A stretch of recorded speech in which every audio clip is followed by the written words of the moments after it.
Japan's interesting to me in the sense of getting innovation. Now, people think that traditionally Japan was a country who was skilled at copying, and yes, for a long time they were doing that, but they also became very innovative in the 70s and 80s and 90s.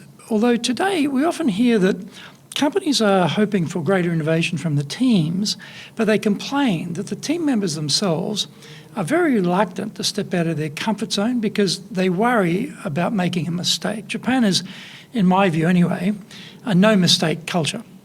So innovation by its nature is messy and there's bound to be mistakes. So how did you find balancing this sort of fear of making a mistake, therefore stay nicely comfortable in your comfort zone, with trying to get innovation in the business? Good question. Next question, please. No, it's a very, very good point. But I think it fundamentally comes down to corporate governance, I would believe. Mm-hmm.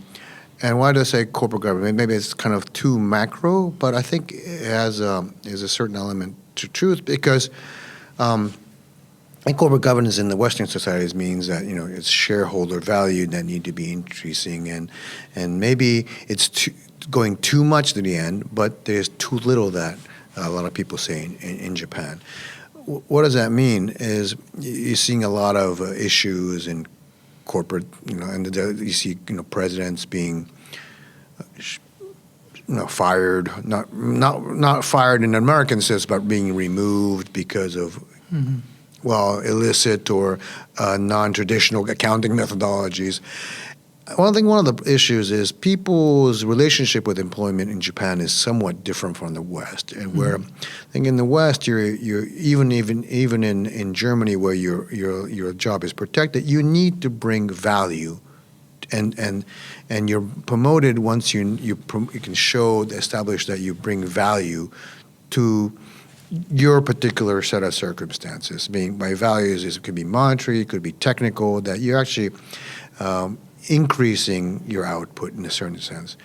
I think in Japan, and this was great back in the heydays where it was good, essentially to keep the people together when things were going. Economy was driving, so keep loyalty. That situation has considerably changed, right? And so some of the companies which are having trouble is trying to unlearn what they have learned. And as you know, in Japan, you have a tradition of rotation every 3 years or so, right?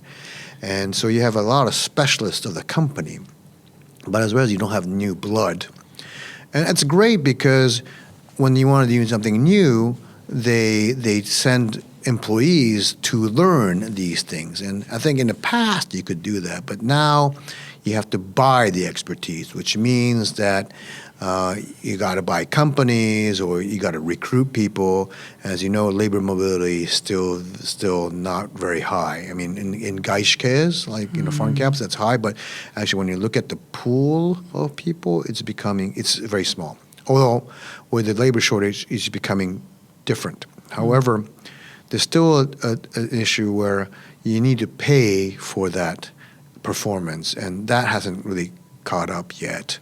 I think so. You need to find the proper balance and change the mentality, because if you're there to protect the company, you need new ideas, and if you have nobody else no new ideas coming in, and as you know in Japan, when new grads come in, they go through a very rigorous training, but it's also a bit of brainwashing to fit the culture of the company. So, someone who may have being innovative have lost the intuition to be innovative and to follow the company path more than become innovative. So that's the fundamental problem. How do you break that?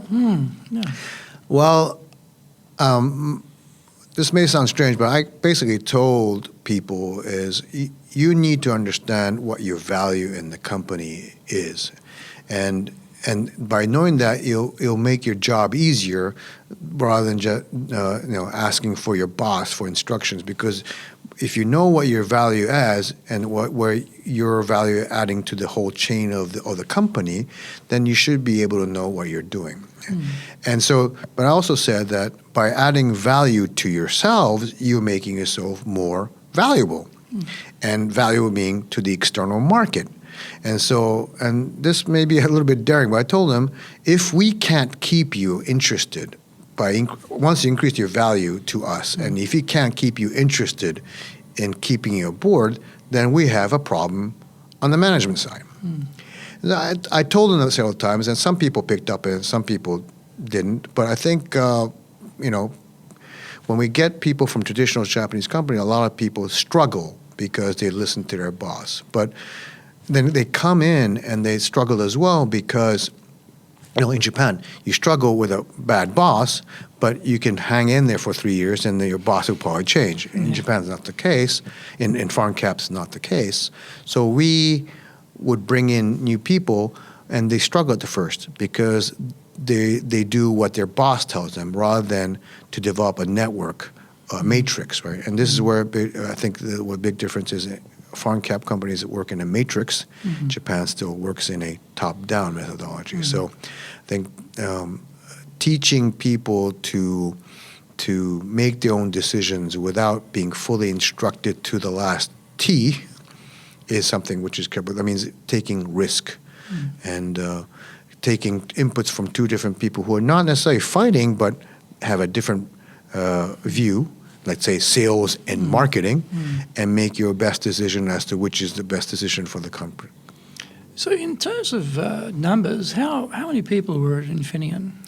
When I took it over, so I can't go into details, but it was about 100, and I think now it's over 200. So it's a pretty reasonably sized company. It's I'm not asking for numbers on revenues, but you just... I can tell you that because okay, we always say that. How much dough is Infineon turning out? When we started, it was about 150, and now I would say it's now beyond $1 billion.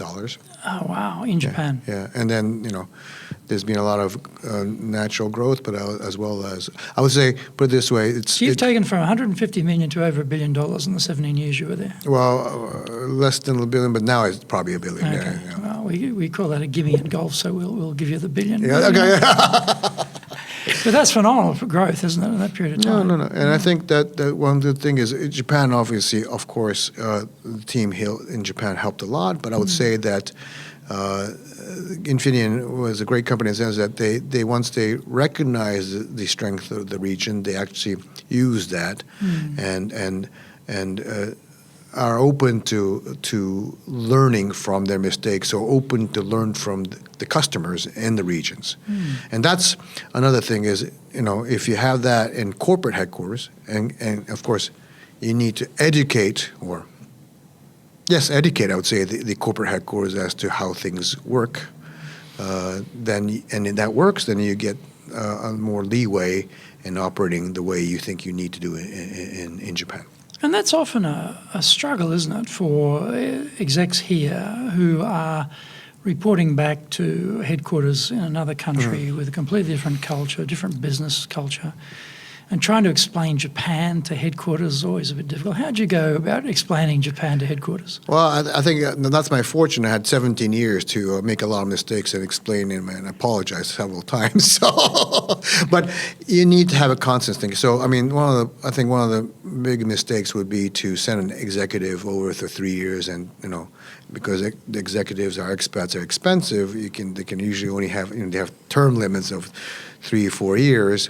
It's very difficult to understand and churn around. And you bring a family over, your family and yourself getting used to it, and then towards the end you need to start looking for a job when you get back home. So in effect, you're only useful for a year or two. And so that's a challenge some of the expat people face. It's not everybody the same thing, but I think that's one of the challenges when you send let's say a novice to Japan, I would say.